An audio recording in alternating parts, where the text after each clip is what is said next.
We are presented by WinBet. Betting is a team sport, but together at WinBet, the team is here in full effect. It's Anthony Becht, Erik, Coleman, Ethan Greenberg across the way. The Jets 2022 NFL Draft is over. I'm looking at the teams right now, and I can read off a couple lists for you, but you've been paying attention to this for 3 days now. Do you think the Jets had the best draft out of anybody in the league? Yeah, they did. No doubt about it.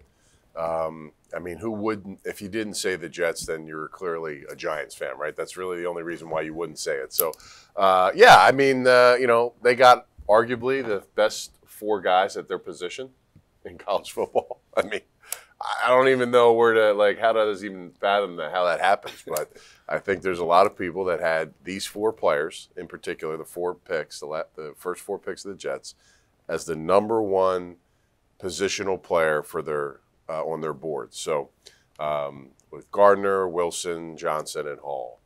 That's a pretty good haul there. And then, Ruckert, listen, he was high on a lot of people's lists as well. So really good weekend for Joe Douglas and company. And I'm excited to see all of them get on the field and start practicing. Before we get to Coleman, I want to go across the way to Greenberg here. Greens, what about Baltimore? Kyle Hamilton, Tyler Linderbaum, David Ajabo, obviously coming off the Achilles. Travis Jones, very impressive from Connecticut. They got AB's big tackle from Minnesota.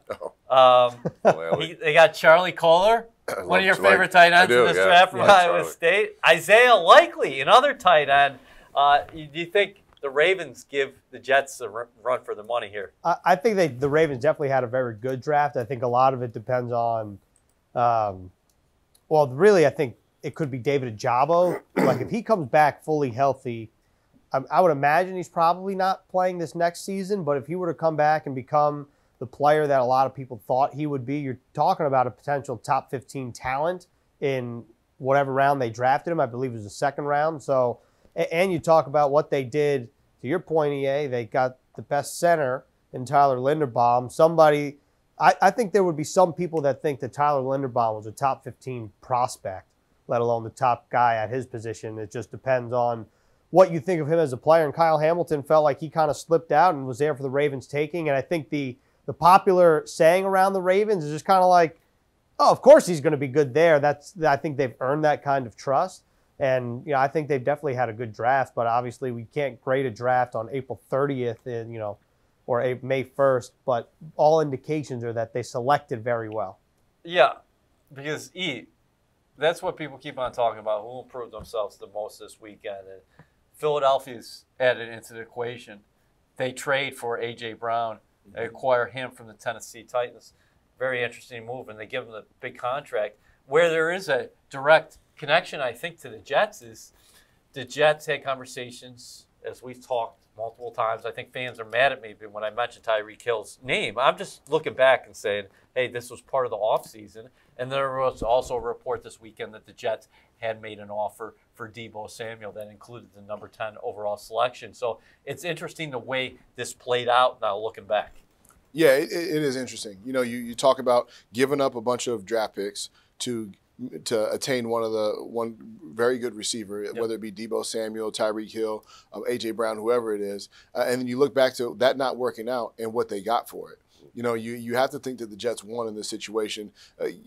Looking at the potential of these players, Sauce Gardner, Jermaine Johnson, the guy who you traded for to get back into it, Garrett Wilson, a dynamic receiver. There's so much value in these picks that I think these guys are going to be foundational pieces for this team for years to come. They're going to be guys that a lot of them are going to be Pro Bowlers. They're going to be here for quite some time. I just think they're just good, high character guys, high football guys. They have a ton of speed. They're playmakers. And I think together as a group, they're going to do much more than adding one receiver would do. As you're building a roster, you have a quarterback entering his second year. So he's on his rookie deal.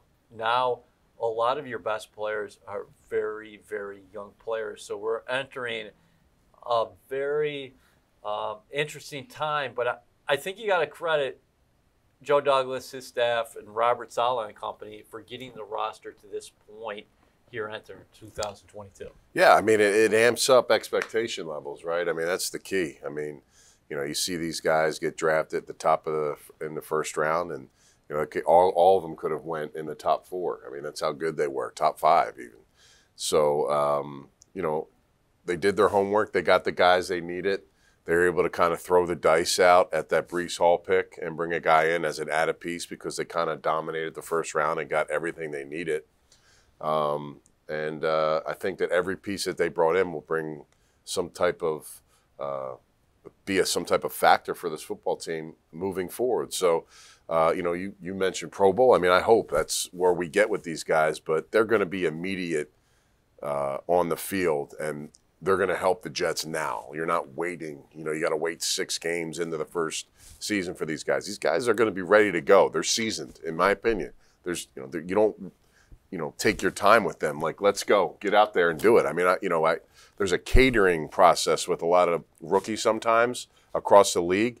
I think with these guys, they show good maturity. They're very high character. They work hard. They all have chips on their shoulder. Even Sauce. I mean, listen, nobody even talked about him coming out of high school, and look where he is now. Jermaine Johnson fighting all the way through JUCOs and multiple schools and got disrespected. You know, some people said he was a top 5 pick, and he goes to 26, which is the Jets are very fortunate. And then, you know, of course, Garrett Wilson is a true playmaker and a guy that probably lived up to the expectation of where he's at, big-time college, big-time player, and got drafted high. Yeah, and I don't want to put that expectation that they got to be Pro Bowl players, but I just look at the potential as far as what they can do and how they fit into this team. I think they're going to be put in position to make plays. You know, you look at the defensive side of the ball, they're going to be impact players right now. With the talent that the team has right now and the way that this defense is run, it's all about attitude, effort, playing smart, playing tough, and that's what these guys bring to the table on defense. Offensively, you know, you have Garrett Wilson, and look at the receiving corps. Yep. You know, you got Corey Davis, Braxton Berrios, Elijah Moore, you got Conklin. You know, you have tight ends. You have an offensive line to protect the run game now. CJ Uzomah, you got Rucker. I mean, all the pieces are kind of coming together to get the most out of all these players. WynnBET is now live in New Jersey, and they're bringing the excitement of Wynn Las Vegas to online sports betting. Get in on all your favorite teams, players, and sports, from boosted parlays to live in-game odds on every major sport. They have what you need to win. Sign up today to receive a special offer, risk-free $1,000 sports bet. Download the WynnBET app now or visit wynnbet.com to start winning. WynnBET, an official sportsbook and gaming partner of the New York Jets. Offer subject to change. Terms and conditions at wynnbet.com. Must be 21 or older and present in New Jersey. If you or someone you know has a gambling problem, call 1-800-270-7117. Sauce Gardner, is he a perfect fit for New York? He's got the swag. He's got the confidence. It's not over the top, though. I know one thing that you talked about, E, was that you loved that he said, I'm going to absorb everything like a sponge. You know, I just like what he brings to the table on the field and off the field. Yeah, I mean, he brings a great attitude. He's a physical presence on the field, but he has the confidence, but he has the humility as well. He understands that I'm a rookie. You know, I just got here. There's a lot for me to learn, and I think bringing that attitude along with the confidence of I can compete with everybody in this league, I think that's just going to help. You know, he's going to be coached up well. We got some great defensive back coaches. He's playing in a great scheme. You know, when I look at him, you know, size-wise, he's like a bigger version of Richard Sherman. And you think about him. Richard Sherman was on social media the other day praising the pick. He said this is a perfect spot for him. It's a great spot for him because he can play, he can play press coverage. He can play man-to-man. But he excels playing off the ball as well, playing zone. He has great instincts. He has terrific footwork. He's long. You know, he's going to cause a lot of problems for offenses. Greens, let me put you on the spot, man. What position group do you think is most improved at this point? You can include free agency in the mix here since January. Biggest improvement, I would say tight ends. When you talk about the guys that you did, CJ Uzomah, Tyler Conklin, both of those guys could start in the National Football League. They're both on the Jets. Then you add a guy like Jeremy Ruckert. I know we kind of talked about this yesterday, EA. He's one of those guys, Jeremy Ruckert, where if he steps in, you can learn from a guy like CJ Uzomah, Tyler Conklin. You stick your face in the fan. He's known as a run blocker. And the other position that I think is right where we stuck before was cornerback. Right now, it's crazy to me. I almost really can't wrap my mind around it that Bryce Hall and Brandon Echols, who both started last year, are now in a room that have Sauce Gardner, DJ Reed, And now you're talking about potentially there's a situation, depending on how training camp shakes out, where Bryce Hall and Brandon Echols wouldn't start in a base defense look for your team. And all those guys that were rookies last year and second-year players like Hall and Echols, I know Joe Douglas talked about this earlier, they all got so much playing time that if their number were called at any point in the season, that you're not just being thrown into the fire and you don't know what you're going to get. I feel like the Jets know what they're going to get, and those players should continue to develop. I think those two positions really stand out to me. All right, so before we look at a complete big picture, I think we got to put a period on a couple things. The trades of Jamal Adams and Sam Darnold. First off, the Jets have now used all the picks they acquired to obtain Jamal Adams. In the Jamal Adams deal, I should say. They traded up to get Elijah Vera-Tucker last year. And then they obviously acquired Garrett Wilson with the number 10 overall selection this year. So essentially, that part of the deal, I know there were other things comings and goings there as far as the package is concerned, but essentially you're talking Jamal Adams for Elijah Vera-Tucker and Garrett Wilson.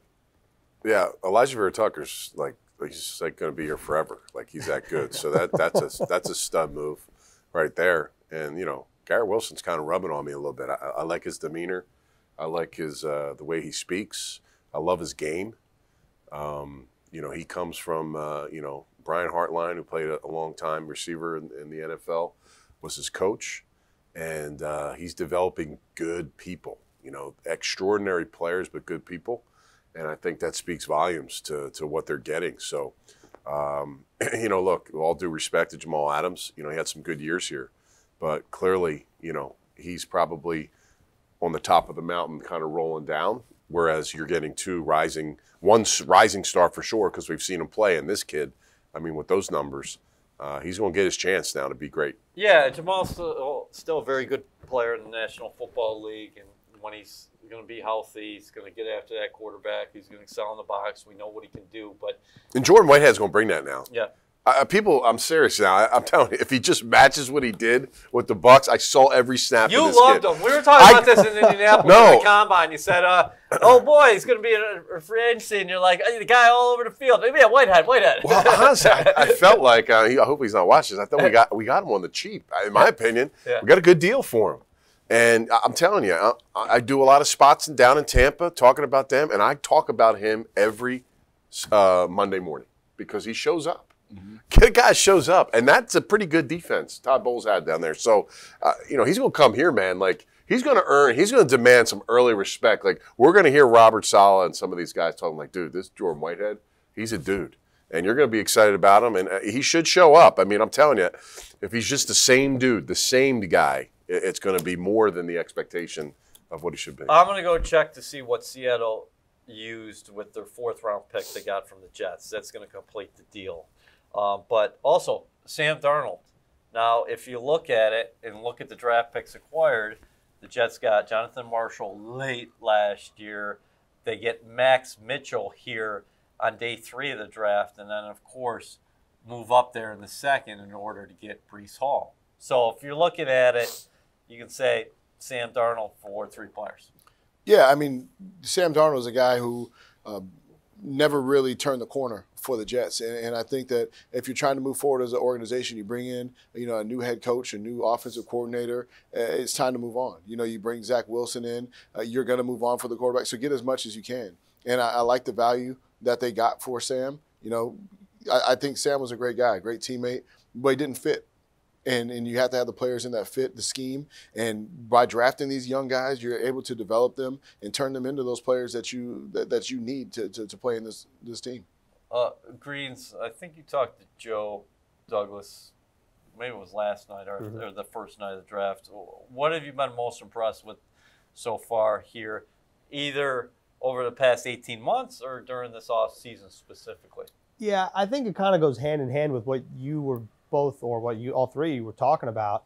The one thing that I want to say before I answer the question is I think that a lot of credit should go to Joe Douglas, because I don't think it was necessarily a unanimously popular pick amongst Jets fans to deal those 2 guys in Jamal Adams and Sam Darnold. he did, and you just laid it out. It feels like he got great return for both of those players, especially. It's kind of what Anthony said before. Like, you take a look at what they've done across the league rather recently, and they've had their moments, and Jamal Adams was hurt last year, and so was Sam. But, you know, if you told Jets fans that you traded Jamal Adams for the haul that you got and Sam Darnold, I think that fans would be on board with it, but obviously you don't know what you're going to get in those players when you deal those guys. What I've been most impressed with is just how Joe Douglas navigates the draft and how he's really overhauled the roster pretty quickly. I mean, his first draft, 2020, he didn't have the scouting process, or he was hired in 2019 into 2020.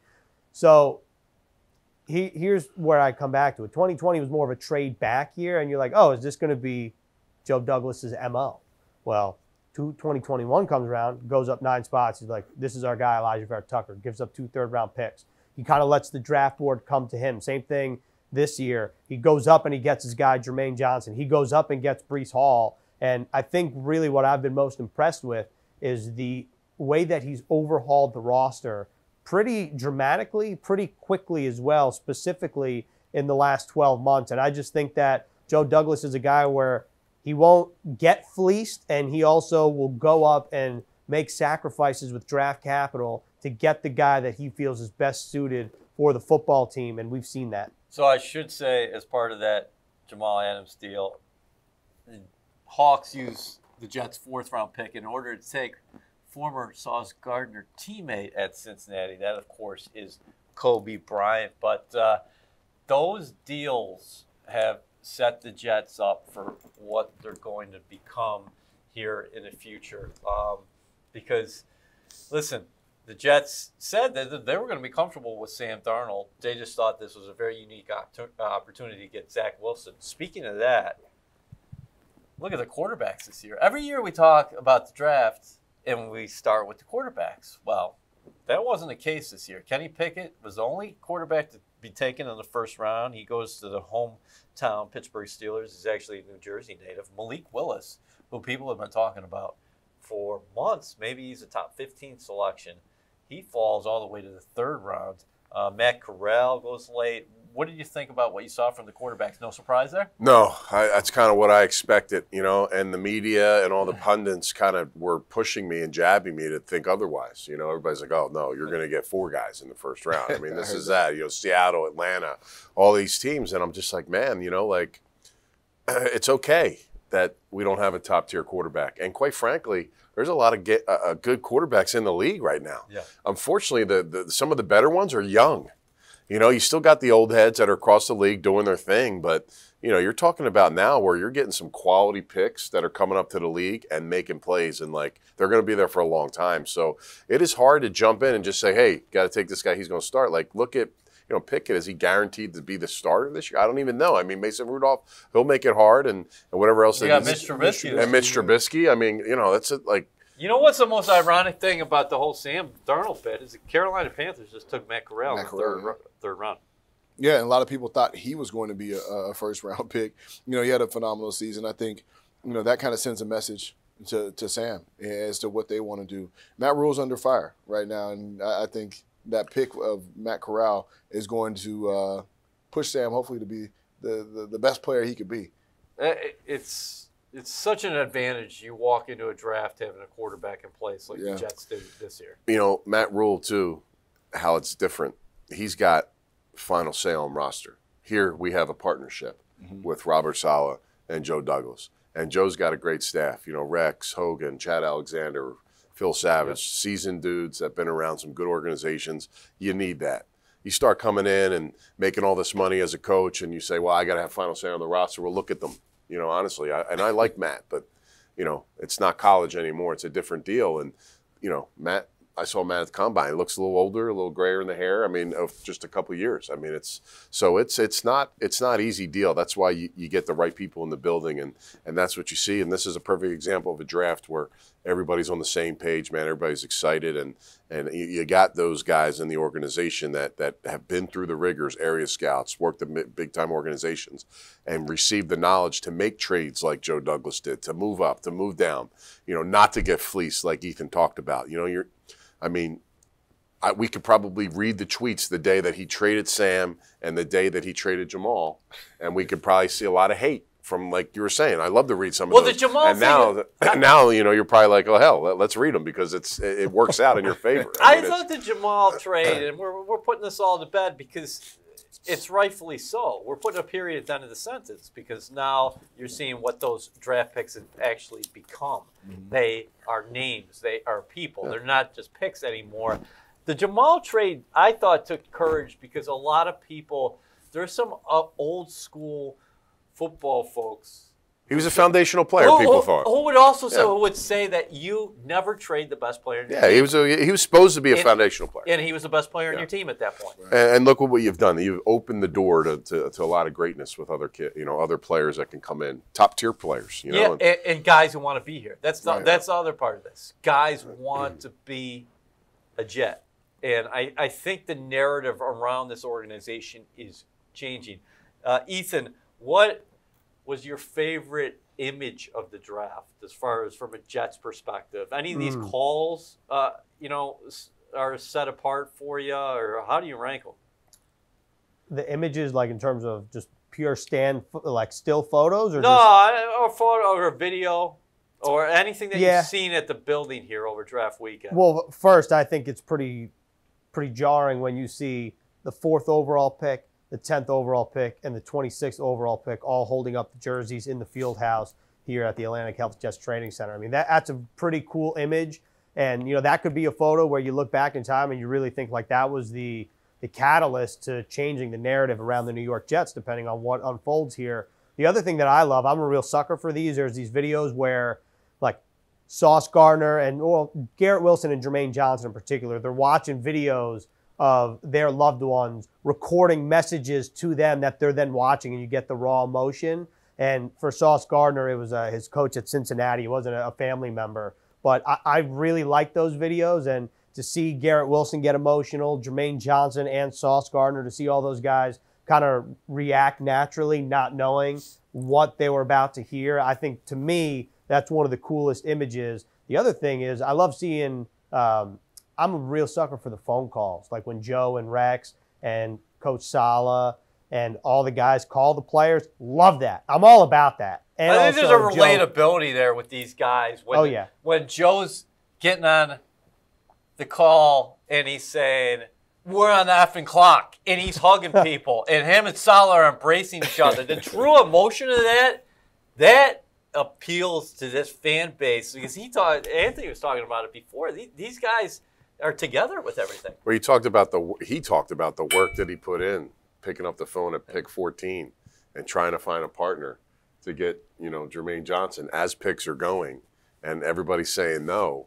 Like, how is it going to work out for us? How do we get it done? And then finally you get somebody to make that play for you, and then there is your heart's beating. I mean, that when you're doing your job in particular field or whatever it is, and you do something like that, that's exciting. Another, to go back to what you asked Ethan, another funny moment that I thought was kind of remembering was, how about our boy Breece Hall, big time? He's over at Circa Hotel. He's got his own little private suite, and they send a limo or whatever, an SUV, pick him up at the hotel, say, hey man, come over here, man. We'll let you walk down the stage and do your thing. So, I mean, that's big time right there. You get picked up. How crazy was that? I'm watching it on the feed. I'm like, where is he? And then people are like, he's in Vegas. I'm like, he's in Vegas. Go get him. Yeah. Pick him up. First class. That was something else. A lot of great moments throughout this weekend. WynnBET is now live in New Jersey, and they're bringing the excitement of Wynn Las Vegas to online sports betting. Get in on all your favorite teams, players, and sports, from boosted parlays to live in-game odds on every major sport. They have what you need to win. Sign up today to receive a special offer, risk-free $1,000 sports bet. Download the WynnBET app now or visit wynnbet.com to start winning. WynnBET, an official sportsbook and gaming partner of the New York Jets. Offer subject to change. Terms and conditions at wynnbet.com. Must be 21 or older and present in New Jersey. If you or someone you know has a gambling problem, call 1-800-270-7117. I'd like to close here. Sala said at the end of the year something that struck with me. We have to close the gap. And he was talking about inside the AFC East, the Buffalo Bills, two-time defending champions. I'm not saying, hey, are the Jets ready for the Bills? But where do you think they kind of stand inside the division right now when you're just looking at the landscape and how the other teams have gone about addressing their needs and making changes? I mean, we have to wait and see. Yeah. I mean, the Bills are doing it right now. I mean, they're just adding pieces to add on to what they're already doing, right? So doing it and wanting to do it and be in the position to close the gap is all it is right now. So when this team hits the field week 1, we're going to find out, what is all this equal? And I think that's a lot of teams in the league trying to figure out and put together draft capital, free agents, and all this stuff so that they can propel themselves and be in the mix in their division. So, now do the Bills have a lot more to worry about with the Jets? Absolutely. There's no doubt. You have to account for these moves. The free agent signs, Carl Basham Lawson, coming back. So all these guys, I mean, that's part of the process now where it's like, well, man, this is not going to be the same old team that's coming in. That's just the reality. Yeah, same old Jets. Yeah. No, so things are turning, and I love it. It's youth. It's guys that aren't overpriced, overvalued, and they're making the right moves. And you expect the product to be better come this season. Something that Anthony told me earlier this offseason, I think, and it's resonated, was, hey, don't get caught up in the rest of the AFC. You got to conquer your division. You got to start making inroads inside the AFC East. Yeah, I mean, you play each other so many times, twice a year. You have to dominate your own division, play well at home, and kind of set yourself up from there. And the great advantage that the Jets have right now in the AFC East is everyone right now is like, oh, the Jets are the bottom team right now. And you look at the teams like the Bills, they got the target on their back. Yeah. Everybody wants to get after the Bills. Everybody wants to get after the Patriots. So, you look at the Jets, they continue to gear up and just kind of work in silence and continue to grow that bond and that chemistry and just grow that mentality. They're going to start sneaking up on teams, and they're not going to be in the back for very long. It's going to be the Jets are going to be the team to beat pretty soon, especially if you start adding in these great players, these high character players, and you add in the chemistry and the expectation from the coaches and just that energy. I just love it. That's why I love the offseason. That's what the offseason is about, getting in here, working hard together, sweating together, going through it, gaining that chemistry, and then you go out there and you fight for one another because that's my brother, he's got my back. That's what it's about. Ethan, what's the feel out there around the league and from the media as far as what the Jets did here this weekend? I think kind of what Anthony said. I feel like everyone likes what the Jets have done in this draft and really the offseason. And, maybe there was maybe in free agency there wasn't like a big swing, right? But what the Jets did, getting Laken Tomlinson, solidifying the offensive line, same thing with the cornerbacks room, and you couple that with what happened in the draft, I think when you kind of look at it from a wide angle lens, this year was about playmakers and protection, and just to give like a glimpse of what the Bears did. Like the Bears didn't really take an offensive player, I think, until Velus Jones out of Tennessee, the wide receiver. Well, the Jets are doing the opposite. They both have second-year quarterbacks, and the Bears have their plan. But Joe Douglas, with what's in place already, saying, you know what? Let's get a receiver. Let's get a running back. And Breece Hall, we drafted or signed Laken Tomlinson for the offensive line. So this team, I think, has a blueprint of being a much better team on paper. Now let's see what happens when the pads come on. But to what Anthony and EC were saying before, maybe the Jets were sneaking up on teams and, the Bills have a target on their back. Not saying the Jets are going to go beat the Bills today or tomorrow, but I think in 2022, I think that the Jets could take a significant step forward. I just think it's going to be interesting to see where Buffalo and New England, Miami's put some pieces around Tua, and they're really going to get a good read on what he is or what he's not when you add a Tyreek Hill into the equation. They got playmakers there. A very bright coach, but he's installing a new system. New England's made the playoffs last season. They had a fascinating draft that we're not going to get into, but kind of unpatriot-like, if you ask me. Final thoughts here. I'm excited. I'm excited to get this thing going and seeing these guys really play. It's not develop. It's just really get into the system and go. I'm excited for Coach LaFleur and his system and what he's going to be able to do offensively week to week. As exciting as it is, it's a challenge. There's a lot of guys now that, you got to try to feature and get Zach on the level and make it so that he can play better. I'm interested to see the jump Zach makes. From a leadership standpoint, from a mental standpoint. Physically he's gifted. I think that's why he is where he is. But everything else that culminates in being a great quarterback, all those things, and that's for all the guys. But when you play quarterback, that has to raise. And again, we've seen significant jumps across the NFL with a lot of quarterbacks. So there's no the offensive line is much better. I think it's a top 10 offensive line, and that's just the way it is. So they're going to run the ball better. They're going to have a better line. The passing game should improve. And I'll get Corey Davis too. I mean, he's a guy that was brought here to be a significant part of this offense. He has to have a big year as well. So all of those things that mold competition, and it's going to be fun. So somebody's going to rise up to the top. Hopefully, it's more than just one or two pieces. A lot more guys raise up, and they start seeing every single day, like, you know what, we got a shot, and that's going to be the biggest thing. The great thing is they've set it up where Wilson doesn't have to carry this team. Anthony was just talking about it. We've been talking about it ad nauseum throughout the weekend. The line should be good. You have a lot of depth at the running back position. You just added a dynamic playmaker there at Breece Hall. You like your receivers. That was before getting Garrett Wilson. Wilson is that dynamic playmaker. You got so much better at the tight end position. So it's set up now for Wilson to have success and to actually make that leap. And he's got a great defense. On the other side, that's why I'm excited about Jeff Ulbrich and the pieces that he added to this defense. You look in the secondary, last year it was a lot of youth, a lot of young guys who didn't have experience. Now you add DJ Reed. You get Sauce Gardner, you add Whitehead. You get Joyner coming back from injury. There's a lot of help in that secondary. Then you add all the pass rusher, Jermaine Johnson, Carl Lawson coming back from injury. I'm excited about what this team is going to do. They're going to force a lot more turnovers. That's going to put Zach Wilson in a great position. They're going to win the field position battle, and that's really what it's all about. And Ethan, we got to close with this. I mean, the fan base, I've been here for a few years.